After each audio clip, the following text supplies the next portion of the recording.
We're talking about budget season. How do CISOs get money from people that don't understand security, and whether or not they spend it on useless things like this money gun or the newest tech in the world? We're talking about that today. It is episode 24 of the DTF Cyber Podcast. Damien's not here today. This is Troy. And it's your boy, Fern. Let's go.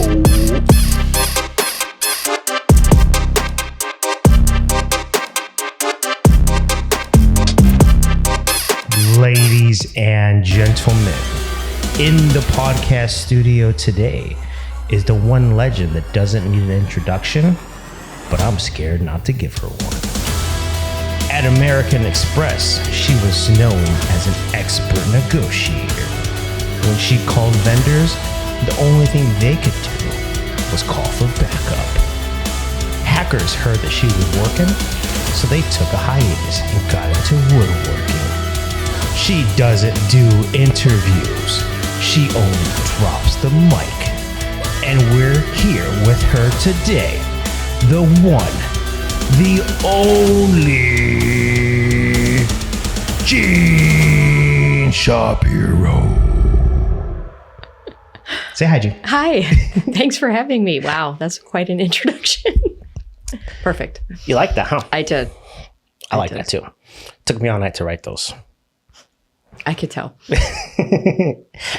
I was going for like the Chuck Norris type of vibe, but I'm not sure I got there. It's more like a Mr. T. And that's okay. Well, no. The Chuck Norris, like, you know how they say like Chuck Norris doesn't do push-ups, the earth like bends to his will, is kind of like okay. Or the most interesting man in the world, where he can bake 20-minute brownies in 15. Okay. Like, that's what I was going for. Okay, I thought that was good then. Okay, so we got that was good context. We got it. Okay. So you're here, and for anyone that doesn't know, you are an expert negotiator, right? Now I didn't know this, but the first time that we met, well, obviously I knew you worked at a place, but what I found out was that at one point you were in charge of a $2 billion budget. Yes. You don't seem too happy about it. No, it was great. It was a great learning experience. So, yep. And you had to land that plane every year in plus or minus 1%. So plus or minus 1%. So it's like that was always the big thing. You had to land the plane at plus or minus 1%. Mm-hmm. Interesting. So when we think about security, we think about, or at least what I think about security, I think about a bunch of great people trying to get money for things that people that have the money don't understand.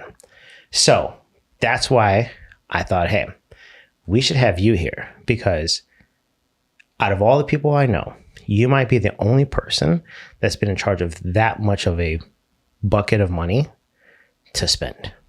Yeah. Not in cyber though. Well, but it doesn't matter. It was all IT spend. Yeah. But legend has it that you were there when security started at Amex. I was there. That's how old I am. But yeah, I was there. I mean, it's like cyber is pretty new from an IT perspective when you really think about it. Mm-hmm. But IT's been around forever, and cyber was always embedded in IT. Now it's its own thing. So yeah, it's kind of moved into its own space. So you've been around for a little bit, and yes. Troy found that out. Yeah. We're gonna get some good nuggets from you today. Yeah. So thanks for coming to the studio. Thanks for hanging out, and thanks for taking the money gun. Just whatever you do with the gun, don't point it at me, because it's just bad to point guns at people. That's true. Okay. Money's flying. So, first topic of discussion today is the idea that most people that aren't in security don't understand it. And when I think of people, not anything specific, but when I think of how people react to things they don't understand, they usually have certain judgments. They usually have opinions or preconceived notions. And it's just more so like psychologically how we are as humans. We just kind of think of survival. And if we don't understand something, we don't like it. Or if we don't understand it, we have an opinion because of whatever happened in the past, right? And I would argue security falls into that bucket for a lot of people. Not, oh, there's someone at the door guarding us type of security. I'm talking about this type of security that you can't actually see, because that's pretty much where everything is done nowadays. It's software, it's in applications, it's in things that are part of the tech stack that most people that aren't in tech will probably never ever understand, but they're forced to spend money on it. So what's interesting to me is that you have a situation where you have people that don't understand something, they may not like it, but they're being asked to spend money on it.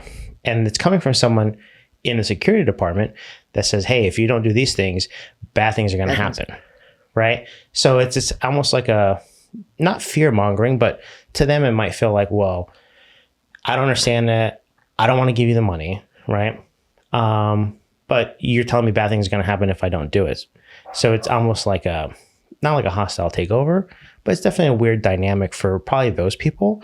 And it's probably a frustrating dynamic for security executives, because they're forced to try and find a way to communicate to people that may not know as much as them, right? Yeah, I think though, Fern, we have a situation where the world has kind of educated us, the news cycle, the breach fatigue. You hear about the outcomes of massive data breaches and operational outages of cyber attacks. And so the news has done our job for us on educating our buyer. Even the least technical board members or leaders in companies today understand that if they don't do something, it could have a negative impact on their company's bottom line. You see people like Target lose market share after that hack back in 2014. That was a eye-opening experience a long time ago. People thought it was never going to happen to them, but even today you see it happening to the biggest of big companies. Even the governments around the world, organizations that you never thought could be hacked are being hacked. And so companies are finally starting to wake up to say, you know what, we do need to invest in cybersecurity. We don't want our confidential emails out in the Washington Post tomorrow, and we don't want our customers' data siphoned off to a foreign country. So I think that as hard as it is to describe what we do, I think the why has certainly been described for us. And I do think boards are getting smarter, but it's our job as CISOs to help them understand in a non-technical way the why, like what we want to buy and why we're buying it, because that's our job. But I do think boards are definitely getting smarter. And Troy, to your point, there's so much out in the news now that it's easy to see what's going on, and you can use some of that information to help you with the why, especially in different industries. It's like if certain industries have big, let me give you an example. So at Dignity Health, probably 12 years ago, don't quote me on the date, there was the biggest and first breach happened in healthcare, and it was with Anthem. So Anthem had this giant breach, and many healthcare companies woke up and the boards were like, we probably need to take a look at that. Right. Yeah. So they did. They said, hey, IT, tell me a little bit about what we're doing with cyber, and could this happen to us? Yeah. Right. So some boards started questioning their capabilities. And that was very good. So healthcare had never been hit or impacted, and then it did, and the board woke up. But again, it was based on a breach. And obviously, if the company itself has a breach, that wakes them up very quickly. But learning from others is actually a great way to articulate things you need to do and help them understand. One thing that we would do every quarter during the quarterly board meetings would be to present a slide of similar, cyber attacks in our industry. Sometimes there were, several, and sometimes there was one or two, but you would highlight, something in our industry, how the attack happened and, any attribution if it was possible. But then the last column was, how are we protected against such an incident at the company? And so you would look back and say, what controls do we have in place? Or maybe use that as a definition to say, look, we said we have a gap here. We need investment. We're talking about budgets. Maybe that's a way to get some of that those funds unstuck. Yeah. What he said. So we're gonna package that up into a nugget number one. Gold nugget. All right, this is gold nugget number one. Ready? Oh, look at that. Gold nugget number one. And I've heard this from a lot of people in cyber. Never let, what's the phrase? Never let a crisis go to waste. Go to waste. Never let a good crisis go to waste. Yes. Now, it's true.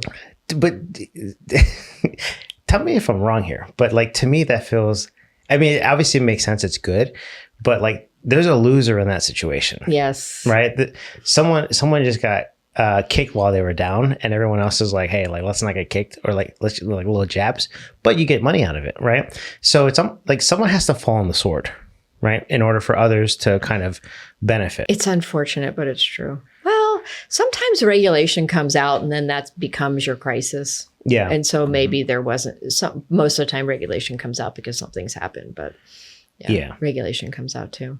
But usually if there's one thing that I've learned within the last like 6 months is that a lot of people in security definitely keep an eye out for competitors in the market and what's going on with them security wise. It doesn't matter what it is. Like you could be in the pool business. There's not too many people in the pool business, but we'll say you're in retail. There's a lot of people that keep an eye on retail because what they do a lot of times is they'll kind of like Troy said, they'll have these meetings where they'll go in and say, hey, this is what happened. This is how it affected them. This is how we are protected, right? Or this is how we're not, right? And it becomes a situation where people that obviously aren't following the security news of retail because they've got other things that they have to focus on, other priorities. And then now they get to learn from someone else's mistake. So that's always fun to hear about. But unfortunately, there is someone that falls on the sword, right? But I would say to that too, Fern, I want to point out that sometimes those crises are not always external. Like there's a lot of companies that respond to incidents on a daily basis. You know, we have billions of alerts and, you know, thousands of incidents or, you know, things to investigate. And so don't let your own internal crisis go to waste. Don't try to cover something up, you know, try to do a postmortem on, you know, even the most mundane of incidents. Pick one a week. We would always pick something out of the week's tickets that, you know, seem pretty mundane, but then we walk it back, do a postmortem and see where we could have missed something. And those can identify gaps. But also it can, you know, incentivize more budget. Where are we having these gaps? What's the most common attack vector that we're actually seeing at our company? And if you do have something that rises to a level of a SWAT call or an incident, make sure you don't let that crisis go to waste. Improve where you can. During the incident, of course, it's all hands on deck and you want to support everybody on the call. That's not the time for finger pointing. It's the time to get stuff done. But in the postmortem, don't let that crisis go to waste. Find all those areas that you can improve, be better, and do better, and then capitalize on that. Well, that's interesting. But I have one, not problem or a bone to pick, but just an idea. And I think it's more of a cultural thing with a business, right? Because I have kids, and whenever they do something bad or dumb, they usually don't tell me about it, right? They'll tell my wife. So they'll tell mom, but they won't tell dad. So perfect example. I just did some work in my daughter's room. Crown molding, baseboards, window trim, like just set it all up. Brand new, right? New bed, loft bed. What's a study, right? And my daughter spilled like a smoothie drink in her room. Her room has carpet. So I'm walking by her room and I look in and I see this big red stain right in the middle of the room. I'm like, hey, what happened here? And she's just like deer in the headlights. Mom didn't tell you? I'm like, no. So now I'm like, well, where's mom at? So I got to go talk to mom, right? But what's interesting in that situation is that they didn't tell me about it because maybe they feared how I would react, right? And I'm not mad. I mean, I'm irritated, but it wasn't like they got in trouble. I just went to my wife and said like, hey, what happened? Like, why is she drinking that in her room if it can spill? And then my wife said, well, you're the one that gave her the drink in her room because she wasn't feeling good. So I was like, oh, so it's my fault, right?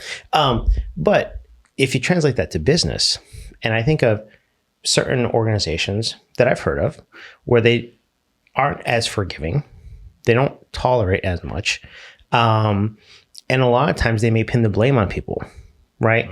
It kind of creates a culture where people... No bueno, yeah. That's a culture thing too, though. I think you have to understand the culture you're in. That's but right. I'm a firm believer is you say something as soon as possible.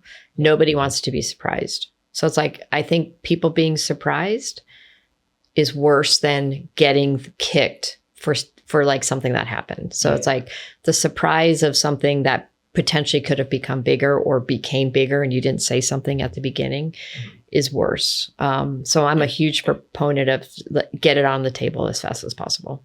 Yeah, and Gene, I would say that, it's all about culture. As leaders, it's our responsibility to infuse a culture where transparency and honesty is rewarded. We're all going to make mistakes. We're always going to have problems that we miss something. If you live in a culture where if you make even a smallest mistake, you're going to be fired or it's going to be a negative mark on your record, that's not a place where you're going to have a good security program. And here's why. If people are afraid to tell you when something goes wrong, you're going to miss the big indicators of compromise. You're going to miss the bad guys in your environment because nobody wants to be the one who missed it. And it's really, it's terrible. I've actually worked in companies in an individual contributor role where that was the case. And they always had bigger, much larger problems down the road because everybody was so afraid to say anything. Nobody did anything. Right. And so, you have to, as leaders, we have to instill a culture of transparency, honesty, and reward those who are willing to go out on a limb and say, hey, I messed up. Let's go fix it. And even when you're doing your RCAs, and you mentioned don't point fingers, it's really important. It's like somebody may have made a mistake, but instead of going, oh, you made the mistake, it's like, let's learn from that, redo our process and improve. Because to your point, Troy, if we don't have transparency, no one's going to say anything. And it is worse, way worse. And you want people at the table, especially when things go bad. You want to know when something goes bad. You need to get everybody there to move things forward very, very quickly. And if you do have a culture where they're going to like do the reverse of that, it's probably going to be a really hard place to be a CISO. Yeah. Very hard place. And you can also do some improvement. Like you can change culture with that too. Like there's some things you could do if you walked into a culture that way. But culture change takes about 18 months. So you have 18 months to figure that out. I was going to say too that I know this is an episode about budget, but I wanted to take this opportunity since we're talking about it, that this is the biggest way that a CISO and a CIO or a technology leader and a cyber leader can really come together. And this is also a place where they can really fall apart. Cybersecurity tends to find places where IT was, not done correctly in the beginning. IT has been around for a long, long, long time, and people have put things together, technology and infrastructure, in a way that maybe it's not the best practices now, but it was back when they installed it. And so as cyber starts poking around the corner and finding all those things hiding in the shadows, you have two choices. Either point the finger and say, look how terrible this is, or partner with the CIO and go out and fix it without, casting blame. And I've always found it so much easier to come as a partnership and say, look, I'm not going to point fingers at people on your team that may not have done it correctly. We're going to go out and identify those things where we can do better, and we're going to go fix them. And when you come with that kind of attitude, the CIO will sometimes drop their guard, allow you to partner with them better, and go find the things you need to fix rather than constantly putting up roadblocks and walls for you. The other thing to think about is there's people, there's process, and there's technology for everything you do. And sometimes a process could be a business process. So if there was a business process failure that caused something to happen and there was a cyber, like a fraud component of it that was cyber related, you want them to raise a red flag, right? You want the business to come to you as well. We just had this problem. Can you help us? Right. So it's like there's people all around, not just in cyber or tech. There's also the business. And so we want to encourage them to come to us as well. We see something, this isn't right. We're not sure. I do a lot of conversations with my business and with their people because they're also our front line. Yeah. So we want them to say things. We want them to be involved. That's why we do training. That's why we do all these things. But we want them to feel comfortable about coming to us. Yeah, because if they don't feel comfortable, like Troy said, they're not going to say anything, right? Yeah. And then that turns into a larger issue, but maybe one that kind of leads into people getting budget, right? Mm-hmm. So obviously say something, but if you don't say anything and something bad happens, it could just become an incident that you don't let go to waste. Right. And some of it is there was a manual process versus I can put technology in front of it to never let that happen again. When you watch $1 million walk out of your company because somebody's third party had a phishing breach that in turn changed an account that you then paid a bill to, Oh, like business compromise? Yeah. Or You ABC? find ways to get new products in place so that never happens again. So you improve a business process and you get different technology. Yeah. So you kind of That's ever happened to me, just saying. But from people that just I've heard stories. Yeah. Over whiskey. Over whiskey. Over Yes. whiskey, you've heard some interesting stories. Yes. Okay. That is a good topic though, because it's like where's the opportunity for people to find budget? Because like I said in the beginning is you're essentially trying to convince someone to spend money on something they don't understand and something that they can't see and something that they can't tangibly or maybe tangibly is the wrong word, but something that they don't find a way to get an immediate ROI on it, right? If I put my money in the stock market and I check it in a year and I see it's more, hey, we just made some money, right? If I were to buy gold like I did today, buy some fancy gold, and then the price of gold goes up, I made money. Good decision, right? If I bought Pokemon cards in 1999 when I was a kid and I tossed them because I had a bunch of first edition Charizards and Blastoise and I had all the top cards and I got rid of them, I gave them to my cousin because I wasn't into Pokemon anymore. Now those cards go for tens of thousands. Bad decision. Yes. Not that I know from experience, but if I did. So it's easy to kind of see ROI in certain situations. But when it comes to technology and more specifically security, it's like car insurance, right? You pay for it every month. And if something bad happens, you're happy that you have it. But if you don't have it and something bad happens, you're like, man, I really should have just paid that $100 or $120 or whatever it was. So you understand the importance when something bad happens, right? So it's really hard to get people to take that same approach with their money and security, or at least to me, it would seem that way. So maybe that's the direction that I want to go is how do you actually, everyone says communicate to the business. You have to, in terms of business understands, the terms that they understand is money, right? So how do like security leaders actually, how do they like connect the dots? Or like, how would you connect the dots, Jean, if you walked into an organization that didn't see security as an important thing? I'm going to give you an example, but a very accurate one, the construction industry, right? There's a lot of people in construction that are mom and pop shops that have grown, right? That over the years, they've kind of got larger. They don't necessarily always see security the same as they see other areas, right? So they don't invest in it. So imagine you walked into a construction industry for a company that had this sort of culture. Like, how do you actually convince them to spend the money? Do you just wait for something bad to happen? What I would do is, like in that instance, is understand how much a day's worth of business revenue is. So if there's a breach and they're down for 2 weeks, how much revenue is being lost because they're down? So like an impact analysis. So your impact, what is the impact if something bad happens? That's the one thing. The other thing is never discount brand. So your brand is your most important thing. Like financial service, like American Express, I worked there for 17 years. Their brand is their most important thing. Yeah. Right. But every company, when you really think about it, their brand is their most important thing. And so if their brand gets tarnished because their data is compromised and 1 million customers now is their data's out in the ether, that's a brand damage moment. What does that mean to their brand? What does that mean to their future revenue? What does that mean for potential lawsuits in the future, whatever? But brand, never discount brand, because companies spend a lot of money on it and it's very important to them. Okay. I like that. Yeah. I've never heard the brand one.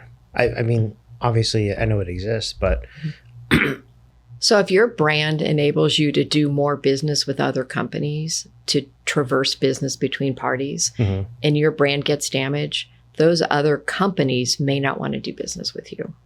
Yeah. So it's kind of like if you have a bad reputation, Right. right? Everyone has that friend that makes poor decisions, right? Right. So it's like, okay, if we're going to go out and have fun, we're going to do a dinner with all of our friends. We know that there's at least one person that we can count on to make bad decisions when we're all out. And if we're going to go to a really nice place, do we really want to have that person there? If the answer is no, that person doesn't get invited, right? So it's very similar in business, where if you have choices of where you do business or who you do business with, and you know that one organization has a bad reputation, right? Maybe they don't take security as seriously as others.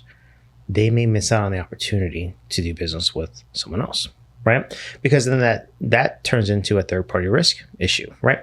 Because we don't want their issues kind of creeping into our environment, so we'll just keep them away. Right. And if you're dealing, like, let's say you're a privately held company and you're dealing with a publicly held company, you've become their third-party risk. Oh, for sure. Right? For sure. And so you never want to be that third-party risk person. On the top of that, you're looking at your third parties as well, but you don't want to work with a company that has problems. Yeah. So there's a lot of issues with that as you kind of drive forward. But brand is a very critical thing. And companies that take it very seriously, it's a really good conversation point. So it's more about the a brand of the organization. The impact, if we had an impact, and what would it do to the brand, and then future business or relationships or... Yeah. You also have litigation risk. So 100%. If we have a breach, what about third parties that are sue us or class action lawsuits and protecting consumer data? So you have regulation risk, which is fines from the government, litigation risk for people who could sue you. You have reputational risk for damage to your brand, and then you have operational risk, which is our systems could be down for X amount of time, as Jean said, and then calculating how much money we would lose per day is a significant one, or even per hour. Some places that are e-commerce, if we're down for 15 minutes, you could lose hundreds of thousands of dollars. So that's a powerful statement. Yeah. So I always want to know if we're down, like if we had an outage and it took us down for 12 hours, what's the revenue loss in that 12 hours, right? So it's like really important statistic to understand. Because I come from the world of sales, revenue top line is good, but it's not the most important thing, right? I think a bigger part for people in sales is profit, right? So does the business consider revenue more important or profit more important? Because like for every, I guess maybe they're just one and the same, because if you know your revenue, you know your profit. Yeah, but you also have all the expense. Now you have expense without revenue too. So it's like you have, 100 people waiting or 1,000 people waiting for phone calls that can't work. Mm-hmm. Okay, so now you have all this expense, no revenue, and now you've just had all this revenue loss on top of it. So your so it kind of compounds. Expense goes up for no inbound revenue. Got it. Okay. Yep. Yeah. So most salespeople worry about profit, but in business, revenue is important because that revenue can be attributed to. We look at both, but it's important to know that. And then the thing that people don't understand too is, but if we had a ransomware, if I just pay the ransom, I'll be back up. And that's an absolute fallacy. So it's like, sure, you could pay the ransom and it still takes a long time to get back up and working. So they're helping senior leaders understand that point as well. It's, paying a ransom should not be the first thing you think about. It should be the absolute last thing. And having that conversation becomes super critical because people are like, oh, it's so easy. It's not. If you've ever had to recover from a ransomware, it's very painful and it takes time. So those days of revenue loss will compound itself. Yeah, but if you think about it too, if you pay the ransom, you run the risk of funding terrorism or organized 100%. crime. And the OFAC, the OFAC list, which is the federal government's, you can't pay people on this list. They're foreign terrorists or foreign, if you pay somebody on the OFAC list, you could run regulation risk with the U.S. government and pay fines. I've seen that where companies actually paid people and the money was traced back to some foreign terrorist organizations that are on the OFAC blacklist, and then you get in trouble there too. So paying the ransom is never good. The right option. Nope. But I mean, I do understand where businesses have data that's locked up that is so critical that they have to pay, and they should only do that under the advisement of the right people and with law enforcement's assistance and all that stuff, because you still run risk if you do that. It's not a good security strategy. If No. the first thing somebody says to you is, "Oh, we'll just pay," that's not a good security strategy. That should be like that. You should be doing your backups, managing your environment, having all your access provisioning, MFA, all the doors closed. That's the most important piece. It should never be part of your conversation. But That's right. are you saying that comes from the business? Or Yeah. If If that they comes from don't selling understand security? it, because unfortunately, part of what we find is people do read a lot of things. Troy, to your point, it's like, ooh, it's super sexy, right? There's a lot of things going on. And hey, look, there's ransoms and people pay and life is great. Sounds great. Tastes great, less filling. It's really not, right? So it's like they read things, but they don't understand what's actually under the curtains for making all that happen. It's not a good plan. So don't pay the ransom. Be prepared so you never have to. Have a good incident response plan, have good backups, know how long it's going to take you to recover. Yeah. Mm-hmm. But all of those things cost money, which gets back to the budget conversation. So if you don't have a good disaster recovery plan, if you don't have a good backup plan, if you don't, know how to make something happen quickly, you need money for that. Yeah. And that's a conversation. Like the last company I was at, building a better plan and what that would take and some of the people, process, and technology that would wrap around that takes time and resources and money. But it also answers regulatory questions because the regulators want to know, do you have a backup plan? Are you backing stuff up? So it's like, it actually enables a couple things for you. Okay. But regulators, if anybody's done their insurance lately, they're like in your shorts about your backups. Are they? Oh, 100%. They want to know exactly how you're backing up. They want to know it's segmented and separate, and they're really in your shorts on it now. So if you can't answer those questions, you're gonna have problems getting insurance. You're gonna have problems with your regulators. You're gonna have problems with some of your third parties or being a third party. All of these things add up. Yeah, when you were describing that, I was thinking, man, I bet these insurance companies are making a killing right now, because, or not necessarily making a killing, but they're making it a lot harder for people to get the sort of coverage that they need if they don't meet certain qualifications or they don't have the right things in place, right? I call it they're getting smarter. I think the insurance companies are getting smarter about it. Where 2 years ago or 3 years ago, the questions were a lot easier. They're like, do you have MFA? Yeah, great. Now Yeah. they say, where is it? Is it on your external? Like, how are you using it? Is it in privilege? Like, they're asking much deeper questions. It's almost like They're getting smarter. it's almost like they pay out a lot of money and they're trying to figure out how to not pay out more Yes. money. Yeah. I don't blame them. I don't blame them. No, I mean, that's how insurance works, right? Yeah. Insurance says you pay me and hope nothing bad happens. Yes. Right. Their actuaries are doing all their calculations and they're going, oh, wait, this is way up. Yeah. And How do I solve that? the insurance industry is I guess maybe in some ways like a little bit fascinating because they get to learn on the fly. It's almost like they pull from an incident where they may have had a loss, right? Not internally, but with the client, like they pay it out and like, oh, that's a mistake we're going to learn from, right? So let no breach go to waste. Is that what? No, incident. We don't say breach around here, by the way. No B words. Don't let any good Crisis. crisis go to waste, right? So because they have all these clients that are paying them for the insurance, and if there's something that they find, like an issue or a loophole with their policy, you can bet they're for sure going to cover that leak, right? Well, and think about all the data that they have to actually determine that. I could just imagine what they have. It'd be awesome to dig into that. Yeah. I'd love that. That'd be fun because That would be fun. Then it's almost like you're like an AI. You just know everything. You're like Damien. You're like, Well, you can like gain AI. some pretty good insights if you had it into a large language model where you could decipher all of the indicators, and you might be able to come up with a better system or better protection strategy. It'd be interesting.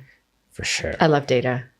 Could wallow in it, roll around in it a little bit. It's great. I guess that was my next point was, as you look at budgets and specifically cybersecurity budgets in the mid-market, small to medium, large enterprise, you have to have a framework. You have to have a program for cybersecurity where you're covering all the things Gene's talking about, the insurance is going to ask you about, but that should be part of your program like NIST, or use some type of framework to map yourself to, so you can see progress over time about getting better, and maybe benchmark yourself according to your industry. That's going to inform a lot of where you deploy capital or what you ask for in your budget. What we used to do was we would use purple teaming, which is red teaming and blue teaming, to try to penetrate and look at the MITRE attack framework for all the TTPs or areas and see where we had weaknesses. And if you take that and use something like the FAIR model to assign dollars to the risk, you'll be able to very quickly point out where I need to spend money to solve risk or gaps in my program. And you can articulate that to the board a lot better than just, hey, I need $1 million for a tool. So that's what I would do. And I highly recommend having a program where it's data driven. You use the historical incidents to feed that, but also use all of your testing, internal pen test, external, to show where we need money to solve real risk problems. It's going to move the needle. And where your vulnerabilities are and where there's growth in the vulnerabilities. And then you should be having conversations about risk to your board. Mm-hmm. And then as your risk is increasing, here's where it's increasing, here's why. If you have a good risk reporting model as well to the board and to the senior leaders, they'll see risk increases. And that also helps you. So it's like you're talking about risk all the time. And I agree with you, Troy, having a good model, like I use NIST. And if your board says, how is my security program? Like, how is it going? How is my program? Like, I'm spending all this money. What does that mean? You can point to it and say, the industry's best practice is this. Okay. We are here in that best practice. These are things we need to do to get better. Mm-hmm. Here's how I'd like to propose that. Yeah. Right. And so it's like, and then you could also layer that in with, here's what NIST says. Here's what I've been telling you about from a risk perspective. These things probably go hand in hand, because they will. And you start having that conversation where you have a quantitative discussion with data. And especially with like my company is incredibly data driven. If I can put data in front of them, it is half my battle. Understand how your company too and how they receive things. Many companies are data driven. They're getting more and more so, obviously, but know how to make that happen. But yeah, I agree with you, Troy. It's really important to have those frameworks to kind of underpin everything you're doing. Absolutely. And one thing that I know a lot of people listening to this are going to want to know is, like, we have vendors that listen to our podcast sometimes, Gene. And so when you look at bringing in a new vendor, or let's say innovation, maybe a startup that you're going to lean into and maybe become a design partner, how do you carve out that new piece of budget for something you want to test the waters with? It doesn't really map into your framework, but let's say you want to lean into innovation, maybe solve a niche problem you might have. Yeah, that's a good one. I don't want to tell anybody that because I don't want that to be bad. I actually try and save some money. I put money aside for new innovative things. Like a certain dollar amount? I'm not going to say what that is. But I will try and tuck money, or if I see something that's very important or a risk that's getting generated really quickly for me, that I can move money towards that and reprioritize too. So I'll do a lot of reprioritization of funds depending on what's going on. But sometimes I'll see an interesting product that can solve a risk moment for me that maybe I didn't have in my budget, but I'm looking at it, I'm seeing the risk, I'm seeing it increase. There's a lot of things going on in the industry that makes you want to kind of repoint to that. I will either not stop doing something, or I will reallocate funds, let's call it. Setting aside, I had an innovation lab type of situation where I could put money aside for certain projects, but I think it's so important for company culture as well, because your team enjoys working sometimes on these niche products and getting into the innovation side. It keeps them on their toes, keeps them up to date, and they feel like they're actually being a part of something where they're a design partner and bringing something fresh and new to the company. And so it helped me keep the culture up, helped me continue to be innovative, helped me to continue to help the industry, because we are a big part of this industry as buyers, to help innovation come along in places where we saw a gap. So I think it's super important to have that part of your budget. I agree. And sometimes it's hard to sell that, right? So it's like my company, as an example, AI is part of our strategic initiatives. AI, how we embed AI in everything we do, right? So for me, I can talk about bringing in AI tools to help us do that from a security perspective, but also bringing in AI to improve areas that security does. So or every new decision I make on a tool, there should be an AI component to it. So I'm looking at what the strategic initiatives are for the company. We are very embedded in AI. I can actually ride that train very easily. And so understanding where the business is going and the strategic initiatives and tying some of the security aspects to those strategic initiatives. I'm just very lucky. My company is very forward thinking from a technology perspective and an AI perspective. So easy sell for me. Yeah. But not always easy for other people. No. Right. And that's probably the dilemma is it kind of goes back to the point of how do you get people to spend money on something they don't understand? But if you tie something back to their strategic initiatives and you can articulate it that way, I mean, AI is super simple for me because it's in our strategic initiatives. But if I want to bring in an AI tool that will enable whatever that strategic initiative is to improve it, to make things faster, to secure it better, here's what it would do. I'm not, I can do more with less. I can do more with the same amount of people I have. Those are conversations that you can have, especially like AI is very interesting right now because you can do more with the same amount of people. And there's a lot going on because of that. And there's a lot of new technology out there that's enabling that. So it's our job to kind of look at those things too.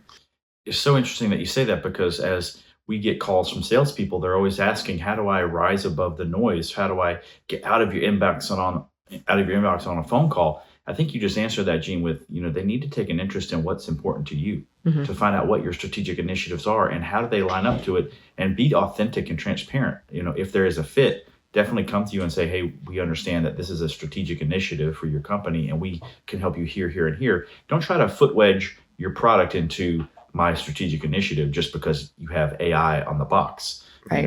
Everybody has AI on the box now. So kind of listen to the customer. Listen, yeah. But it's funny because the whole AI thing, it's like some people really do it and some people kind of slapped it on there. And there's a difference. I mean, when you talk to somebody, you can tell you're like, okay, you just slapped AI on that and woo, you're done.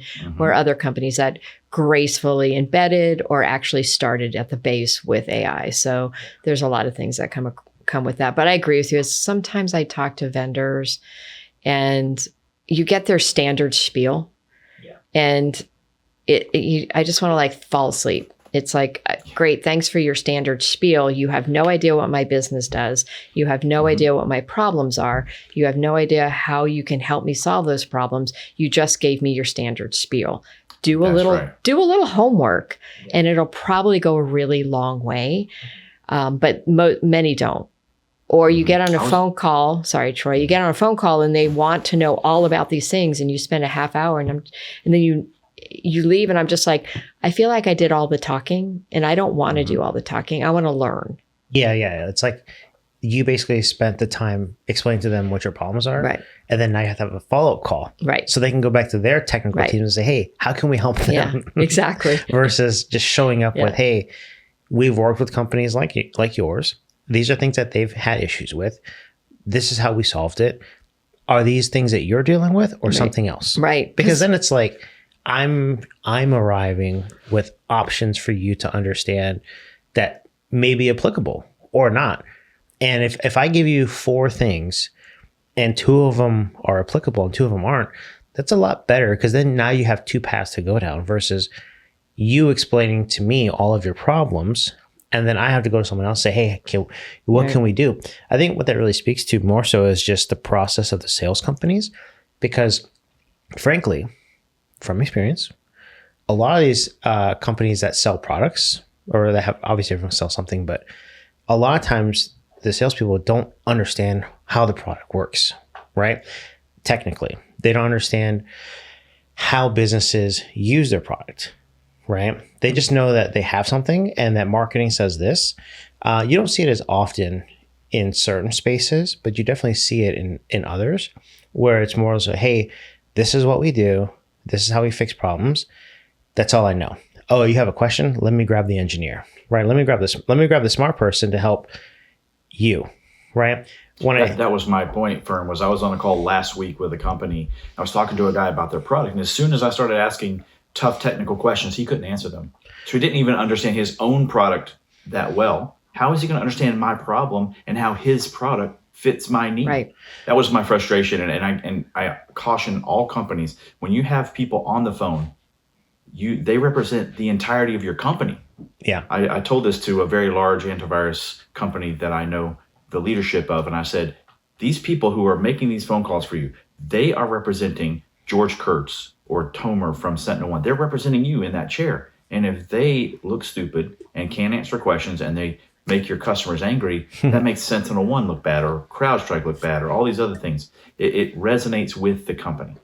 And so you have to remember that those are the people that you need to make sure understand what the company does at the highest level, the people who are interfacing with the clients. What the company does and what they can solve. Yeah. Right. So it's like solutions, not like a lot. It's just that standard speak that they come at you with. It's like, I'm kind of done with that. Yeah. It's kind of like just a broad stroke generalization. Let me see what I can hit.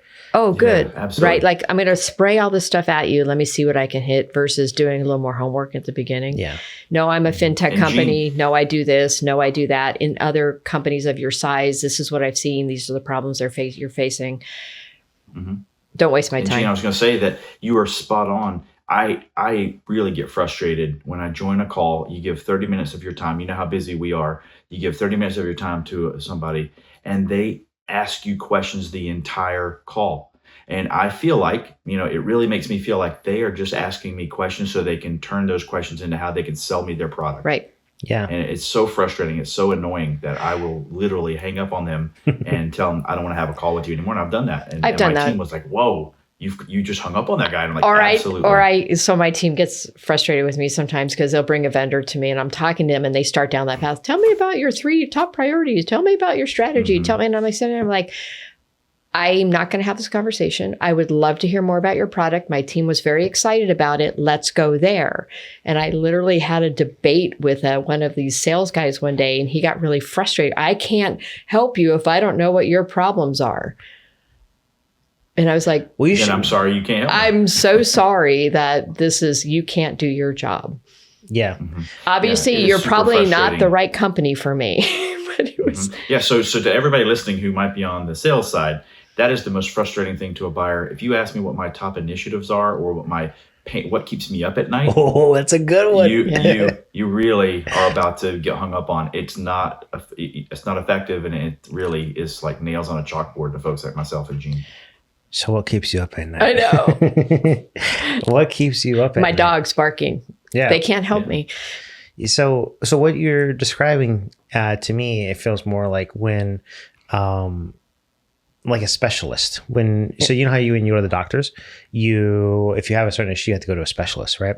So if you're talking to a vendor, they are technically a specialist in their field for their, whatever problem they solve. You don't necessarily show up and say, hey doc, here's all of my stuff, right? They understand why you're there. There's something to do with their specialty, right? So the conversation obviously it has some of the tell me about your problems, but when they hear about something or they know why you're there, if you give them a reason to show up, like on the pre-appointment application part, you tell them what your issues are, right? You kind of just check it off and they say, okay, I see all these things. Tell me more about it. This is what we see. And it's more prescriptive, right? Because the worst thing you want to do is go to a doctor's office and have them just run through like a list of questions and say, hey, we'll get back to you in a week.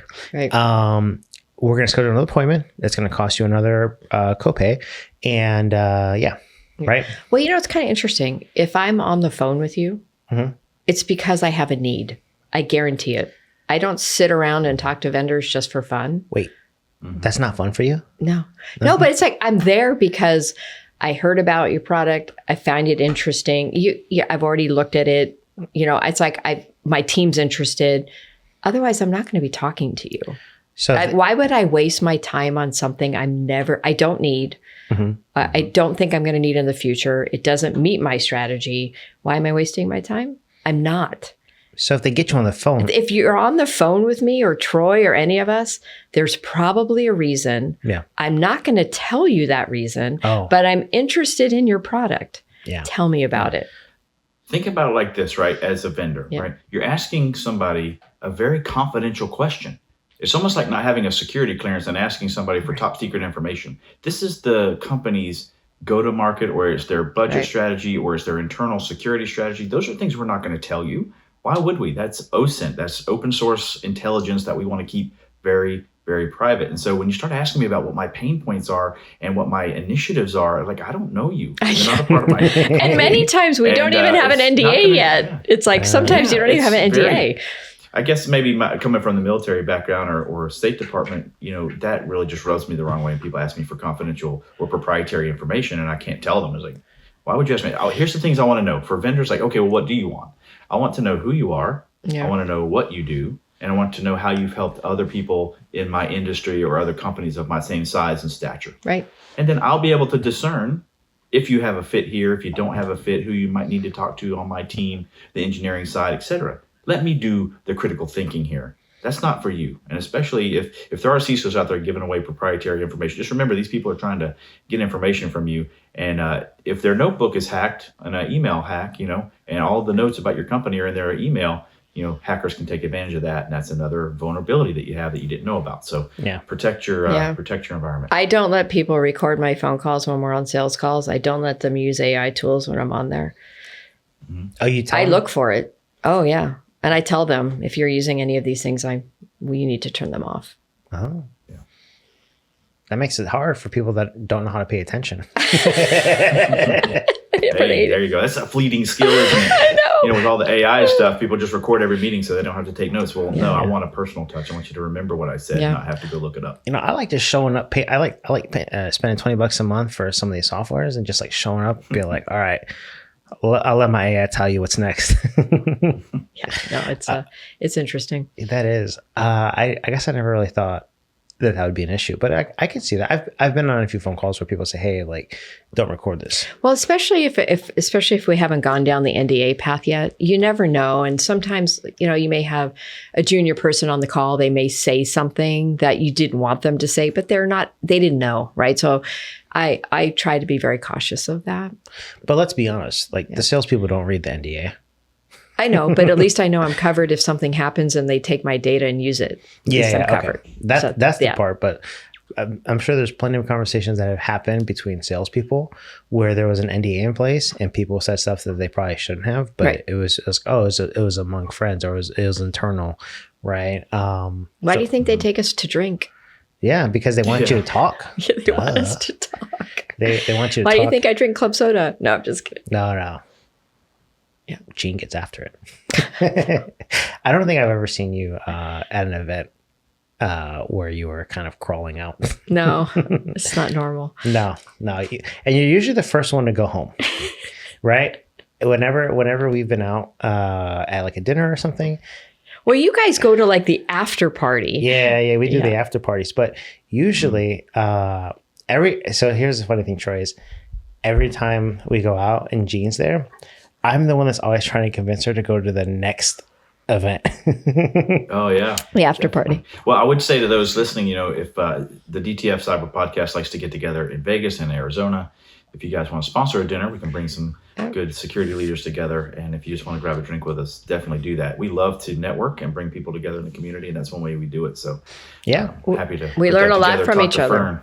Jean was actually at our last dinner that we did, the one in Arizona. It was. Right? You were there.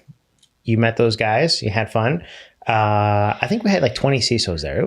Not 20 CISOs, but it was about 20 person party. We had some fun. Everyone got a bottle of whiskey from Israel. Right. Yeah, right? from Israel. Flown in. So that was pretty cool. Yep. And you got socks and you got a, what do they call those? A flask? That's right. The thing that I like about those is, we do talk to each other a lot, right? So it's nice to have a group of people that you can share and understand and get their feedback and hear what they're doing. And, if one of us is having an issue with a product or service or VAR, it's nice to have those conversations because it helps us tremendously. And if we've had a major issue or incident that's happened, to have that core group of people that a trusted group of people.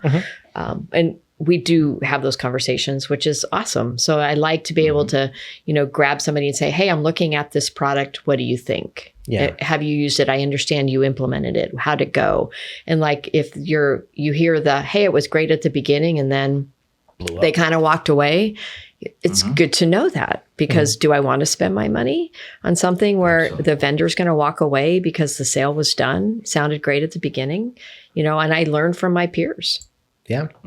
Before we started recording, I was telling you about, someone that we both know that fired a vendor because of poor I would imagine poor support. Yeah. But it's kind of the walk away. They came in, sold, walk away. I cannot stress enough the importance of a technical account manager, customer success manager, whatever you want to call it, the post-sale person who picks up the relationship. Because, a lot of sales folks, and Fern, we talked about this earlier too, is that they are there for the sale. And as soon as that sale is done, they're going to go out on their boat and they're going to leave you. So you need somebody to pick up that relationship and maintain it because, listen, companies, that's a 1-year cycle. It is really crazy to spend that much money to get the sale in the first place and then to lose it a year later because you failed to continue to invest time into that relationship. But these sales guys, we all know them. They are hot and heavy when it's the sales cycle. And as soon as the ink is dry on the paper, you don't hear from them again until about 11 months later when it's time to renew. Let me tell you what I do that 11th month. I tell them, it's okay, we've already found somebody else to take your place, and we're going to be replacing you. So maintain that relationship. 100%, because we're always I'm looking at my 3-year journey. If I need to replace a tool, I prepare for that a year in advance, right? So if I don't like you, I'm already preparing to get rid of you. So, have you been divorced before? No, you haven't. No, I'm not. I've been married 33 years. So you sound like you got some experience with this. No, but here's the difference. So it's like when I married my husband, side note, when I married my husband, I looked at him. We were very young when I met him. And I said, is this the guy I want to look across the table at when I'm 60? Guess what, people? I'm still looking across the table at him. I'm almost 60. So there you go. I was going to say, you're not 60 yet. So no, let's just I'm pump not. the brakes there. No, but it's like you got to kind of think ahead, right? I'm a huge preparer. I thought way in advance of that. I've been married a long time, but we all have to. It's like to replace a tool requires a lot of blood, sweat, and tears. None of us like to do it if we don't have to. If we like you, we want to keep you. Yeah. But if we don't like you, trust me, we will plan and we will get rid of you and we will make sure that happens. Trust me on that one. Yeah. I burned a number of boats in my past because I said that vendor is not worth my time anymore. And I look at my team who may like the tool. I'm like, we're burning these boats, people. It's gone in 6 months. Get a plan together. We're moving, burning the boats. Yeah. So we're abandoning the ship. The ship is being abandoned and I'm burning the boats. And here we are on the new land. So we got to build our own boats now, yes, right? And we all will do it because that bad relationship leaves a really bad taste in our mouth, and partnership is very important. So one other thing, Fern, we were talking about earlier, I think is important to point out right now is that sales guys, when the person commands a budget, they're their best friend. And as soon as they're not in a position to command budget anymore, they totally go dark on them. So I'm going to caution sales leaders, CROs, and VPs of sales, like these folks may be between roles. They might go from one company to another, but they may command a budget again someday. They're going to remember that you ghosted them when they didn't have that budget authority. So, so many people are just using you, and it becomes very apparent they're using you for a sale. When they're your best friend, when you command a budget, and then maybe you're switching roles or you're in between, and then they go dark, it's very apparent that was a quid pro quo relationship. Bingo. Yeah, but you don't got anything for me, so why do I want to hang out? Yeah, but you will someday. Someday you're going to, and we move, they move, right? Yeah. And right. Yeah. And you do build like partners versus vendors and those relationships. You can build a good relationship and a trusting relationship with a person that's working at a company, and they may move, and that trusting relationship goes with them, and you will trust where they're going, but they still foster that, and you can lose it very quickly. But I have a number of relationships with different people who've been to different companies and done business with different companies with them because they're good at their job. Yeah. Exactly. I've been the reference call for many CROs and VP of sales, for their new adventures, right? And I'll take that call for certain people because they took my call when I was between roles or I was doing something different. And so the new company wants to know, well, this guy was successful at his previous company. Will he be successful here? And if you ghost people or you treat people like we talked about earlier, they're not going to pick up that phone call no matter where you go. So just remember that. Yeah. I think it's a big issue. It's very, we'll say prevalent, right? Just because, and I think it's maybe coming from the other side, right? And not to say that this is how I see it, but there's the phrase of don't hate the player, hate the game, right? And a lot of times, right, just more so devil's advocate, not saying that I agree with this or with people showing up and then leaving, is that in order for people to keep their job in sales, they have to sell. Oh, and then they have to sell more and more and more. I feel bad. I could never do that job. Yeah. I had this idea that this is actually last night I was thinking about it. I was thinking like, I wish an executive, how they say everyone should have a job in retail or like serving, like hospitality or like being a host or a waiter or a waitress, or everyone should work at a bank. When you see how people are, financially, how they act in certain situations, it's like, I think everyone should have an experience in life where they work fast food, right? They work at a bank or they work at a restaurant as a server or a waiter, waitress, because you kind of learn how to interact with people and how people interact in certain situations. And I think an interesting dynamic for executives to take is to take a sales role, because what I think they'll find would be eye-opening, where you have a lot of people that don't necessarily like look down, but they don't make the time to talk to you, right? And a lot of times it feels like you're not worthy or you're not good enough, right? And I personally have felt that way, where before I even started doing anything with podcasting, I had only talked to one security executive in my entire life. And I met him in an elevator and it was just a high, because a lot of times I felt like I had nothing to offer, nothing of value, just based on prior experience with people in similar roles. So it's like, well, why worry about those people when I can talk to the engineers, right? And so I kind of focus more on engineering people to work with. But I think it'd be interesting where people that are in security or security leadership, if they were to take a sales role and see what it's actually like to be in sales, there might be more empathy, right? But it doesn't make it okay for the way that people get treated, right? Where it's, you got money for me or you don't.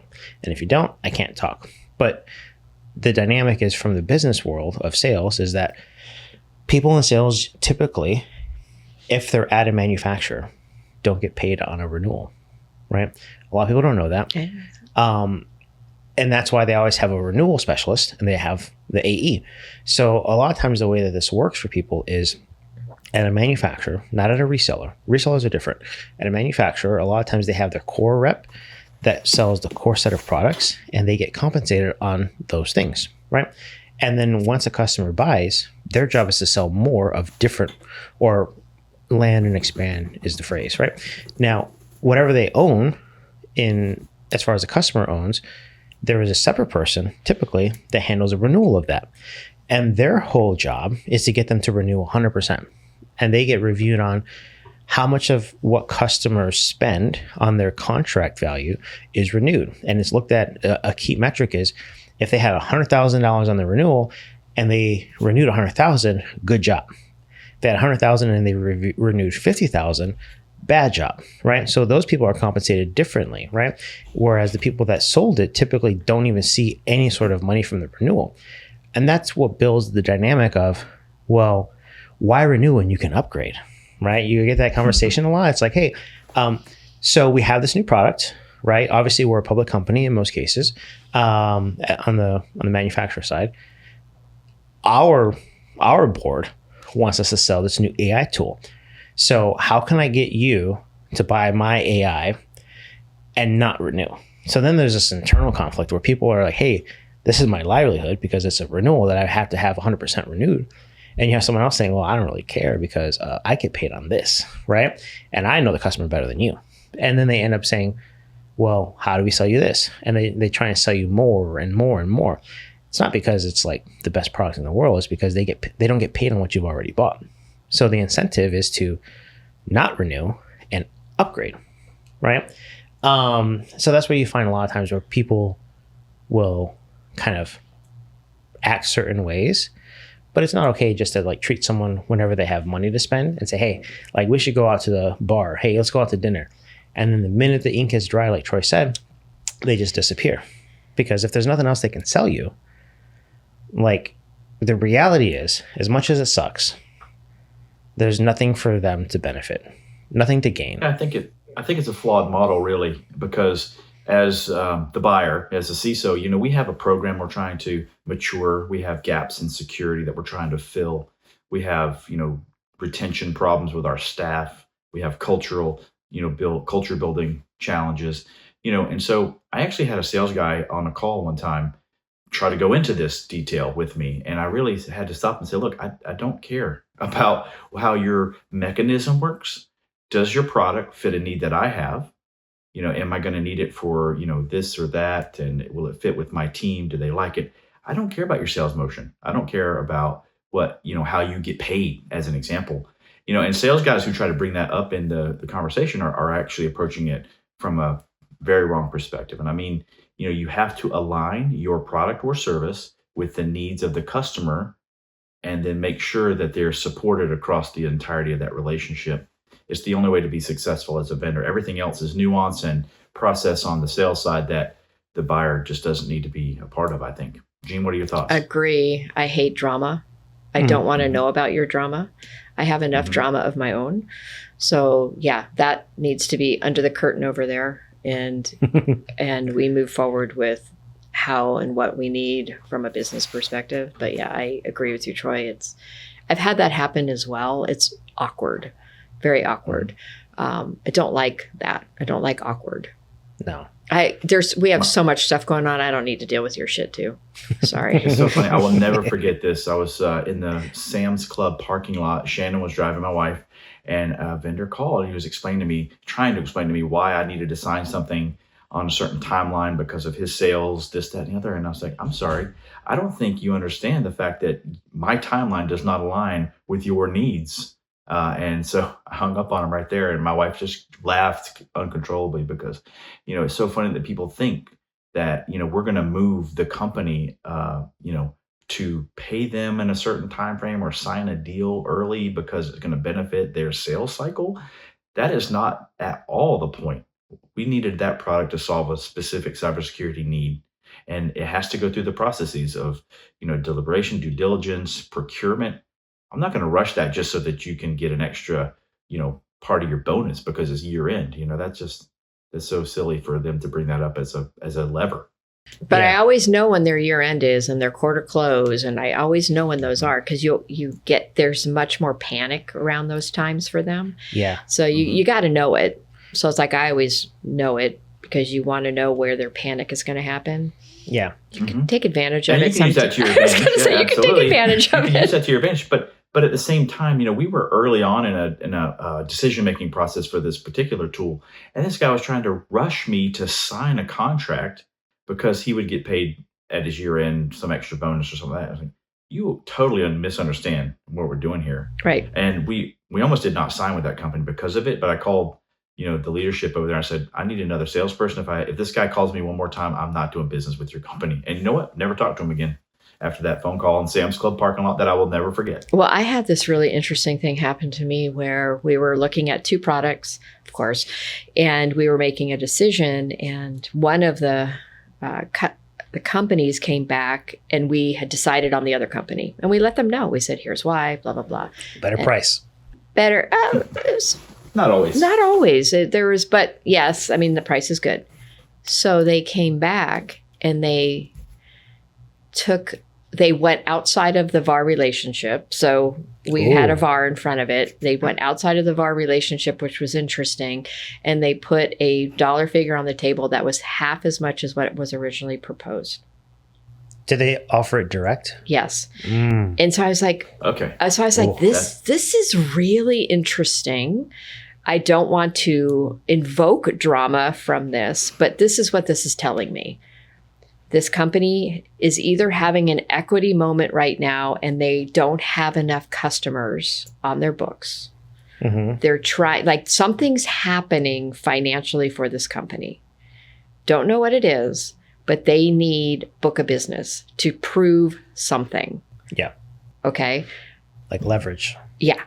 I'm not sure they're going to last. If they are having their, like they basically cut their cost in half to put a book of business on their books, where are they going to be in a year? And so I'm like, even though, yeah, it sounds like a screaming deal, A, going outside the VAR relationship, and B, it was almost like this desperation. Yeah. And I was like, they were looking for your logo is exactly what they were doing to say that you were a customer. But here's the thing. Yeah. And I was like, I cannot stress this enough, by the way. If you're listening to this, never take a deal direct after a reseller's been involved. This happened in Vegas one time with a multi-million-dollar deal at one of the properties. And the company went through the entire process with the VAR and the customer, the bake-off with two, and they took it direct. That resonated in Las Vegas for years. We still talk about it. Yeah. So you basically have one chance to ruin your reputation doing that. If you burn a reseller or a VAR in that process, you're going to ruin your reputation for transparency, honesty, and integrity with your client. If you're going to do that to a VAR, what are you going to do to me? Right. It was wild, but I was like, and what's going on behind the curtain there? It's like, I'm not buying your product because you may not be here for 6 months. You're like, it's crazy, but yeah, it was interesting. So I've got some perspective on that, and I think it might be important, right? Yeah, because you've been on that side. Yeah, right. I've spent a lot of my life on this side, right? And I think one thing that most people, when that happens, when people go behind the VAR, right? There's a situation where the VAR may have multiple partners that they're working with, right? They might be quoting multiple manufacturers, and the manufacturers feel like they're not getting a fair shake, right? That's one option. Another option is, if that's not the case, where they're not getting a fair shake, they may legally, they can't necessarily tell a customer what the transfer cost is to the VAR, right? Because the VAR's margin is confidential, which I understand, right? But a lot of times, and I've been involved in situations where people are charging 30, 40, 50, upwards of 50% margin, right, on a product. And I've had a lot of fun stories with people that I've worked with over the years where I say, hey, like, I know you want me to 3-bid this and you want me to quote it, but like the price that I know you're paying is probably, double what you should be paying, right? And I've had, this is, you haven't met this person, but they live in Arizona. And I had this conversation with someone and said, hey, like, you're paying double what you should. I guarantee you, if I was the first person on this, you'd be paying, 40 or 50% less. And it was always like, there's no way. There's no way. I proved it. And then that person has been a good friend of mine ever since that moment, right? When I basically told him, hey, like, this other vendor pretty much has a computer in their backpack. They have a charger for it, and they have a ski mask. And that ski mask is essentially to put on when you're not watching, right? And I proved it to him. And then ever since then, millions of dollars of business, right? And I've burned a lot of people where, not in a bad way, but at competitors, to where their clients are like, wait a second. Wait, what happened here? How is this possible? And a lot of times people don't believe you, right? So when you said they came back at half the price, my first thought was, well, chances are there was something in place where the reseller has some sort of advantage. They have protection, right? And they can get a certain price to the customer without any issues of another competitor coming in and getting lower than that number. So their goal is to maximize. So they maximized. And the vendor, right, the manufacturer is like, hey, like, we did all the work. You're just putting it on your paper. Help us out. And they're like, I have a minimum profit I have to make. So I'm going to charge what I charge. It's none of your business. Get out of here, right? And that's a situation that happens a lot. So then, this company that's done all this work feels like, hey, we're in a situation where we're vulnerable, we might lose, and we're going to lose because someone that hasn't even done much work, potentially, is charging all this money. So what they do is they go behind their back and they say, hey, we can do it direct, right? We can do this, or we can do that. This instance was interesting because I had a vendor not through the VAR that I was looking at. And then I went to the VAR and I said, can you give us some recommendations? And they recommended this vendor. Oh. So, well, that's good. Yeah. So it's like, here's another part of that equation, Fern, that is really frustrating, was that at large companies, they try to roll it up into, let's say, 3 main vendors. 3 procurement does 3 bids by these 3 nationwide companies. And you lose the ability for somebody like a small regional VAR to come in and really give you the best price. So now these 3 are working on massive margins, and you're competing. You're never going to get the price you could get when you could go direct, or when you have a discussion with a founder, or when you could have a discussion with a regional VAR as well. So, as much as procurement wants to try to simplify things and take out all these smaller resellers, I think that competition helps keep prices down at the bigger firms. I agree. I think sometimes VARs get lazy because you're right. They consolidate. They got this big book of business, and then they get lazy with it. And then you see... So catching them. Yeah. And you're like, this isn't right. Yeah. No, it happens. And what happens a lot too is people understand what the competitive landscape looks like and what others would... Here's what I will tell you, Jean and Troy. If you guys came to me and say, hey, Fern, give me a quote for this, right? I would know what my cost is. I would know what any competitor would get a cost roughly at. I don't know for certain, because it's different for different companies, but I would have an idea, right? Now, if I was the first person that you called, I would know all those numbers, and I would know how much I could charge, how low I could charge, and how much I could charge to make sure no one could touch the price, and I could maximize the money, right? And I think that's the one thing that most people don't realize, is that people have so much control over the price on the reseller side, that it's really hard to sometimes feel like you're getting a fair shake, right? Because when you do the 3 bid, the prices are typically 1 to 2% apart. And hopefully the company that you've been working with for 5 or 6 months is the lowest price, right? Hopefully. But my opinion is, if that company isn't at least 5% below the next best quote, there's something going on there, right? Because what that tells me is that they have a price that they're giving you that is just below everyone else, because they know what those numbers are going to be, which means that whatever they're earning is the most that they can earn without losing, right? So if you come at it from the perspective of, well, I think this price should be 10% lower, right? I've had situations where we consistently, repeatedly came in 10 to 15% lower than competitors when clients called us first. And that's what built a lot of trust, because people were like, every time I go to Fern, my price is way less than these other people. It's never 1 or 2 points close to the other ones. It's always a significant amount. And that's kind of how I built a lot of businesses. People say, hey, this guy right here always takes care of us. And whenever we go out to quote just to check him, he's never caught, right? And funny enough, I won't say who, but I have some friends, and we talk, and they were telling me how some competitors don't like me, right? Because of this situation. It's where you kind of expose the situation, say, hey, here's the deal. This is how we can win. This is the stuff. And I was talking to a buddy of mine a few nights ago, and he was like, yeah, I was talking to these people, and they were telling me how they don't like you. Well, that gets to the other comment you made earlier, which is there's personal and there's business. And something may happen in business. It doesn't mean I don't like you. It's just, this is business. Yeah. And when people start kind of crossing those lines, it's like, come on, people. We all have business to do, but we're people, right? So it's like, I may not like what you did, but I like you.